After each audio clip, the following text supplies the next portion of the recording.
Assalamualaikum warahmatullahi wabarakatuh. Kami dari kelompok 2 akan mempresentasikan mengenai manusia sebagai makhluk individu dan sosial. Sebelum itu, saya akan memperkenalkan anggota kelompok 2. Yang pertama, David Yusuf Bahtiar. Yang kedua, saya Dewi Ayu Kusuma.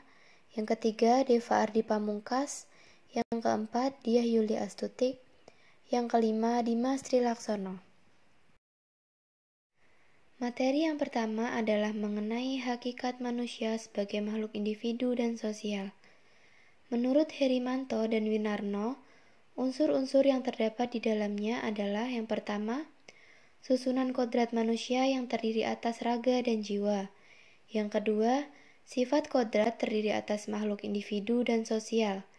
Yang ketiga, kedudukan kodrat terdiri atas makhluk berdiri sendiri dan makhluk ciptaan Tuhan. Dari uraian tersebut, maka unsur manusia sebagai makhluk individu dan makhluk sosial adalah hakikat manusia berdasarkan sifat-sifat kodrati yang melekat pada dirinya yang telah ada sejak manusia itu diciptakan. Manusia sebagai makhluk individu. Individu berasal dari kata individuum yang berarti tak terbagi, merupakan sebutan untuk menyatakan satu kesatuan yang kecil atau terbatas. Kata individu bukan berarti manusia secara keseluruhan yang tak dapat dibagi, melainkan sebagai kesatuan terbatas, yaitu perseorangan manusia.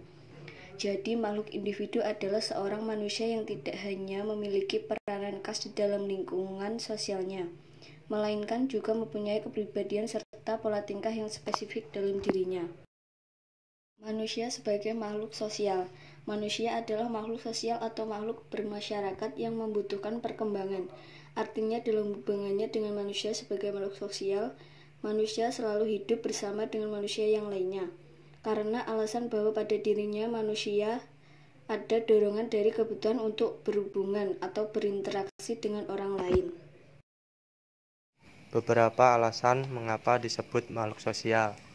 Manusia tunduk pada aturan atau norma sosial yang hidup dan berlaku dalam bermasyarakat, baik tunduk secara sukarela ataupun karena terpaksa. Perilaku manusia mengharapkan suatu penilaian dari orang lain. Penilaian dari orang lain ini akan menimbulkan rasa senang bagi manusia yang bersangkutan. Manusia memiliki kebutuhan untuk berinteraksi dengan orang lain. Potensi manusia akan berkembang bila ia hidup di tengah-tengah manusia.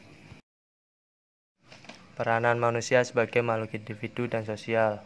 Peranan manusia sebagai makhluk individu mewujudkan harkat dan martabat yang mulia, terpenuhinya hak-hak dasarnya sebagai manusia, terrealisasikan segenap potensi diri untuk kesejahteraan hidup, menuntut ilmu pengetahuan, merekayasa teknologi, serta memanfaatkan untuk kemakmuran dan kesejahteraan. Peranan manusia sebagai makhluk sosial, melakukan interaksi dan menciptakan kehidupan berkelompok, menciptakan norma yang mengatur kehidupan sosial, mengupayakan terlaksananya kewajiban. Dinamika interaksi sosial. Interaksi sosial merupakan faktor utama dalam kehidupan. Interaksi sosial merupakan suatu fondasi dari hubungan yang berupa tindakan yang berdasarkan norma dan nilai sosial yang berlaku dan diterapkan di dalam masyarakat. Interaksi sosial. 1. Asosiatif, yaitu proses interaksi yang mengarahkan kepada persatuan meliputi akomodasi, kerjasama, asimilasi, akulturasi. 2.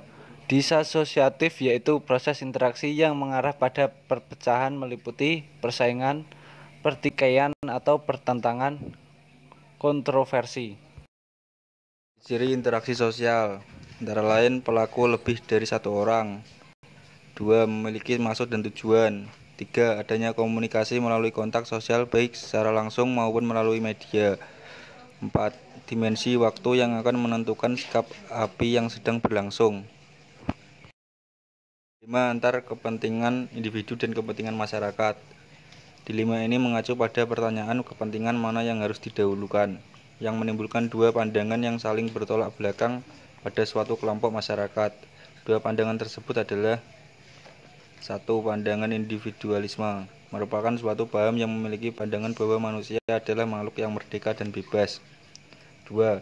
Pandangan sosialisme merupakan suatu pandangan yang berpendapat bahwa kepentingan masyarakat yang harus diutamakan. Selanjutnya adalah soal.